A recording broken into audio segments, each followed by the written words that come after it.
Hey, Shalom YouTube, Sister Atara here. Just wanted to make a quick video speaking about preparedness, and hopefully the wind isn't too bad because I am going to record this outside because my children are kind of noisy inside right now. So, um, yeah, I wanted to make a video speaking about preparedness, and I guess I want to start when our journey began in preparedness.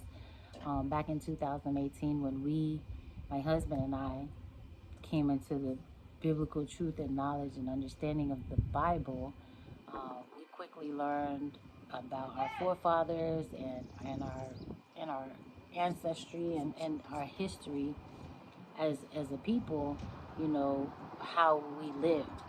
And so the first step that we took into preparedness was my husband bought land in Missouri. We hadn't even gone to the land and stepped foot on it before he made the purchase. He just, you know, actually, he had looked at a couple places all over the states, some places in the islands, in the Caribbeans. Like he was looking, and when he came across the land in Missouri, it was like instant, and it happened. And that's when we made the transition to Missouri. But once he bought the land, we understood, like, that was the first step in our preparedness journey. Then started learning to store up food, store up personal hygiene products, just storing up of things. Because shortly after that, we all know in 2020 what happened when the world had shut down, and there was limited access to a lot of stuff. And um, you know, then we started to prepare that much more. Like, we don't want to have to be without anything. If anything was to happen and we had to stay in our house for 6 months to a year, we want to make sure that we have everything that we need to withstand that, in that. And then, that's one thing to, like in the prepper community, they always say that one is none and two is one. So, that was something that we have been practicing and still to do to this day. But then another part of our preparedness was learning how to grow food. And we also learned that in the Bible, that our ancestors, they were farmers, they were agricultural people. They grew food, they stored up food that they grew. So, we wanted to get back to that. And so a part of our preparedness, not just storing up stuff, but also learning how to grow food. So then we got into that, and we still are into that. Obviously, to this day, we've, gained experience over the years, and still learning. It's an ever learning journey in our prepping, in our growing food, and just life in general. It's like an ever learning journey. So, learning how to grow food. Like I said, back when everything went crazy in 2020. The food banks were running out of food. People, it was just a really crazy time. If you were there, then you know what I'm talking about. Without having to go into detail and use certain words that would probably flag my video. So, yeah. And something else that um, my husband was like adamant about was learning skills.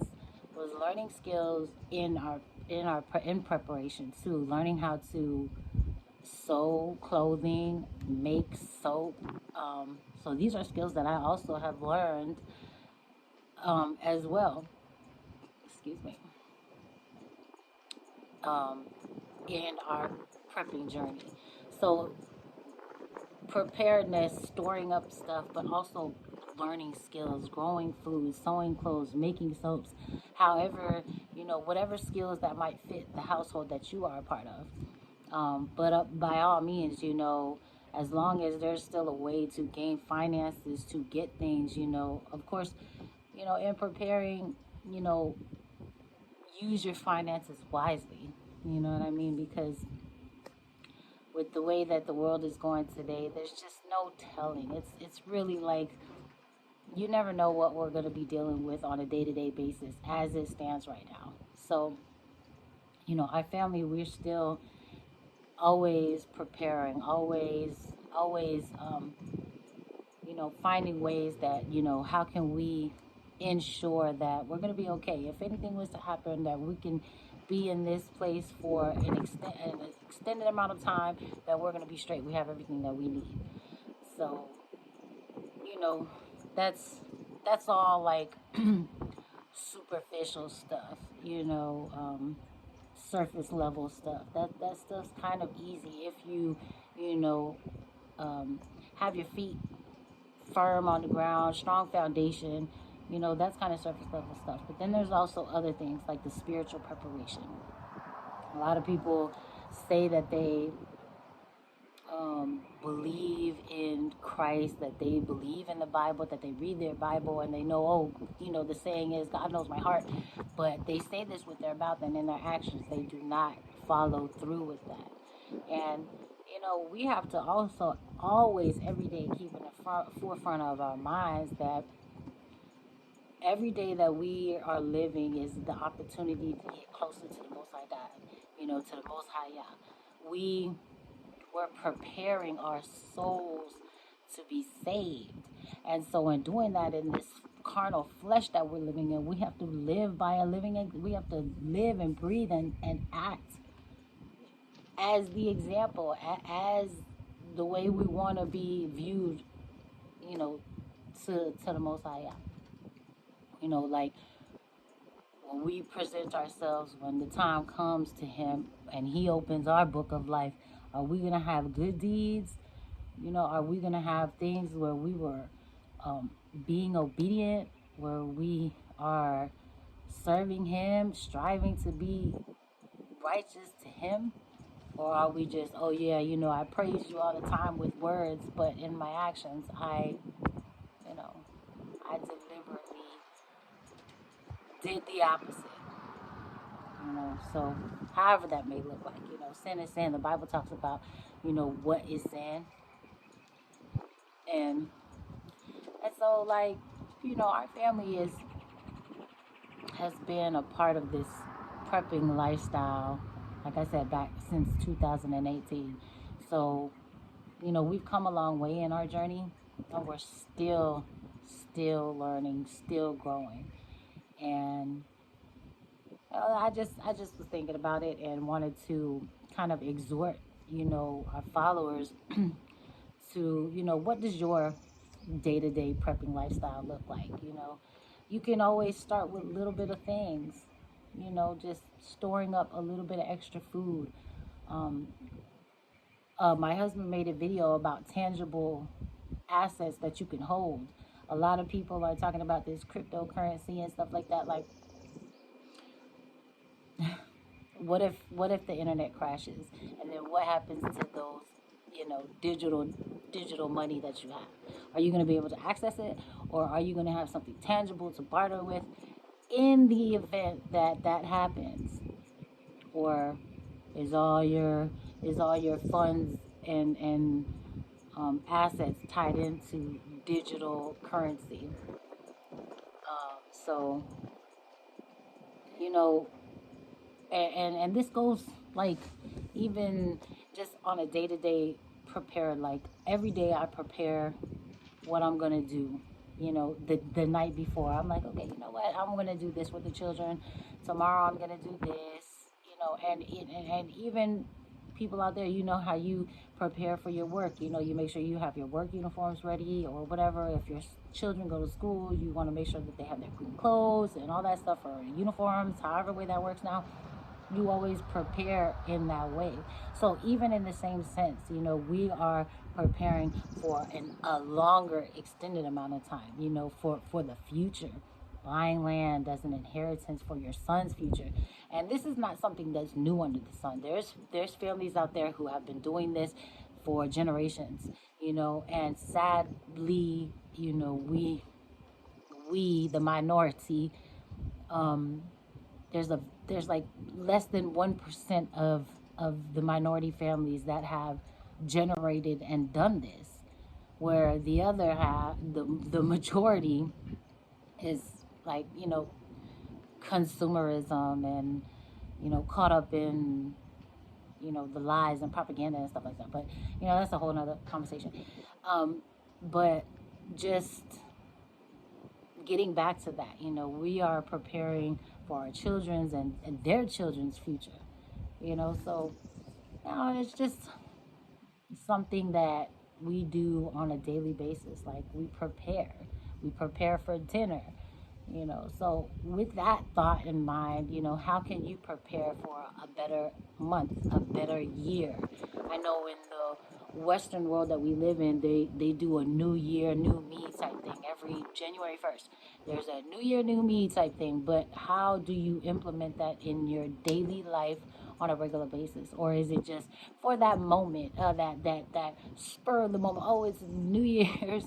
I feel it in my bones, like I'm gonna be a new me, new year, new me type thing. But then they go on and they're back in the old habits and stuff like that. And that's another thing too, like, physical, uh, physically, like we're so used to the lifestyle that this country offers us, a very sedentary lifestyle, fast food, everything is just so easily accessible, and then they give you all these things to watch on TV, and uh, uh, it's just the root of a sedentary lifestyle. So, I make it a big point to always come outside every day. And not only that, my husband and I have gotten back into a physical strength training regime, because it's not so that we can look like, oh, yeah, check us out. It's so that we can, be healthy, just overall be healthy. And, you know, that's another form of prepping, just preparing your body physically so that, you know, should you reach an old age, you are not hurting by the age of 45 and 50, and, kind of extend and offer some lightness to the load of aging. Um, because yeah, I mean, this carnal flesh is a temporary vessel that we inhabit, but while we are gifted this blessing, we should definitely be taking care of ourselves, all the way around. But this was just about preparing, preparing, um, physically, spiritually, emotionally. So that's it. Um, our family, like I said, have been busy, and I try to get out and make some videos when I can. um, but I hope that this video is edifying. And should you have any other comments about your prepared journey or your preparedness, that I might have missed, you can definitely comment below. Share your journey with us. We love hearing from you guys. It's always a joy when people are touched by our videos and they feel like they could resonate with what we say, and vice versa. When you guys comment and you guys have things that are very, that resonate with us, it's a good feeling to know that there's other people out there who are on this journey with us, who are striving to live righteous, who are striving to prepare inheritance and get back to, the ways that it used to be. And honestly, it's a simple and peaceful and humble life. It really is. So with that, I look forward to seeing you guys on the next one.